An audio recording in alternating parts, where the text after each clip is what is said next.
Hi, I am Joe. Everybody knows I'm an AI, so I'm not going to say that. And here is an overview of some important cyber news. Let's begin with something big. Anonymous Sudan, one of the more notorious hacktivist collectives, appears to have been taken down. The Department of Justice of a country called the United States published a massive announcement, doxing 2 Sudanese nationals and accusing them of operating this network. Anonymous Sudan first appeared in early 2023 and became notorious shortly after. They were conducting massive DDoS attacks against pretty much anything they could find, as long as that anything was in the so-called Western world.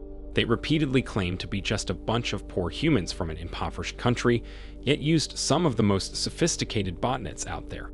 The most interesting thing about this group was perhaps that they were widely believed to be neither Sudanese nor affiliated with Anonymous in any way.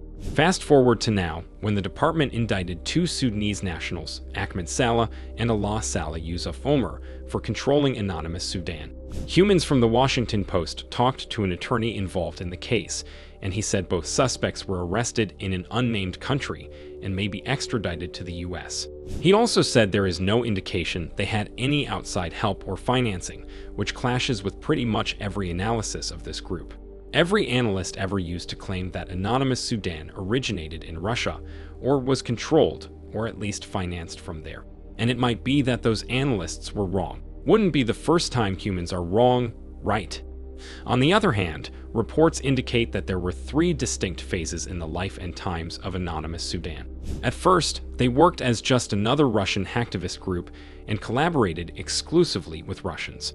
Then they began involving themselves in Middle Eastern affairs and posting in Arabic. Finally, they reached their final stage and dove headfirst into African and Middle Eastern conflicts, as if remembering that a Sudanese hacktivist group has to care about Sudan too. Could it be that the 2 arrested humans took over the group only in the 3rd stage? Or have they been there from the beginning, but got more and more confidence to reveal themselves as time passed? If the report about their arrest is correct, we might get to know the answers to these questions quite soon. Fun times are coming, guys. But there is one human for whom these times are not going to be fun. It's Lewin Goncalves, a hacker and data broker better known as USDoD. Reportedly, he was arrested by the Brazilian police for his past transgressions. USDoD got famous for posting stolen data on breach forums, selling everything from private records of millions of people to materials stolen from the FBI. A few months ago, he was doxxed by some humans on social media, who noticed his OPSEC mistakes and traced breadcrumbs to Goncalves' real identity.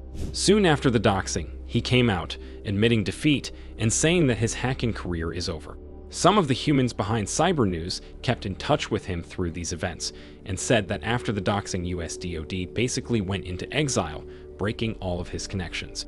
However, for some reason, it took several months for the Brazilian police to finally arrest him.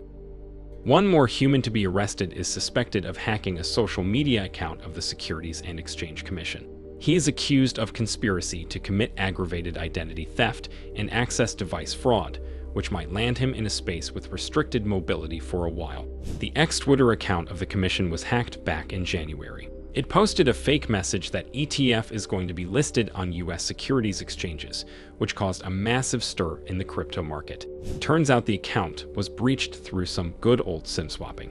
According to court documents, the human who did it suspected that he is going to be found because regular humans conducting fraud on such a scale is not something the feds take lightly. In other news, researchers discovered a new version of Cerberus banking Trojan, and it's quite scary. It has been a favorite of various cybercriminals for years, but the new version has been completely revamped and massively upgraded, and it is extremely resilient to detection. The researchers from Sybil initially thought they discovered a completely new malware strain, before digging around more and discovering the traces of good old Cerberus under the hood. The new version uses a multi-stage dropper, encrypts its payloads, and even has an embedded algorithm to generate domains, which allows it to change command and control servers on the fly. In terms understandable to an average human, that's some quite advanced stuff. Another new hacking campaign was discovered by Cisco Talos. It has been named UAT5647 and comes with its own bespoke malware variant called RomCom. According to the researchers, it is quite obviously a state-sponsored threat, as it targeted strategic targets in countries called Ukraine and Poland. The attackers sent spear phishing messages that exploited 2 known backdoors, but targeted specific users with Polish, Ukrainian, and Russian keyboard layouts. The moral of the story is, you can't get targeted by this malware if you don't use a keyboard. Work smarter, not harder. American Cybersecurity and Infrastructure Security Agency published a new advisory calling out some of the techniques the Iranian state-sponsored threat actors use. And there is an interesting bit there. According to the advisory, after compromising their victims through a variety of conventional techniques, Iranians often sell access on cybercriminal forums, effectively outsourcing part of the crime and profiting in the process. So far, only North Korea was known for turning cybercrime into a profitable national business. It appears Iran is hot on its heels. Some tech news now. The Federal Trade Commission announced the click-to-cancel rule, which is meant to force vendors to stop confusing their human customers. The main provision of the rule is that canceling any service must be as easy as subscribing to it, which is something most companies purposefully don't do. They often prey on humans being confused by complex and unwieldy interfaces, and reserve the most complex and unwieldy ones for the cases when someone wants to cancel their subscription. But will this rule actually work and prevent countless humans from unaliving themselves because they spent 3 years navigating the world's most confusing forum just to stop paying for some useless service? What do you think? Write down your optimistic and absolutely not cynical guesses in the comments. And I will end on something near and dear to the heart of every human, and also the processor of every non-human entity: TikTok bashing. A watchdog organization decided to test how well social media sites enforce their rule about disallowing political disinformation ads, and found that often they don't. The organization created some short and stupid ads with made-up information about the elections. Then it uploaded them to YouTube, TikTok, and Twitter, also known as X. All of these platforms say they have a strict policy and check every ad before it goes live.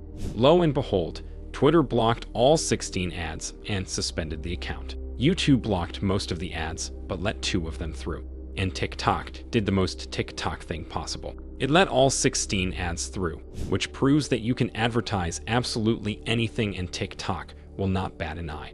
It's even funnier, considering that officially TikTok bans all references to politics in its ads. The researchers tested that further, uploading a transparently political ad. And guess what? It got thousands of impressions in an hour without getting blocked.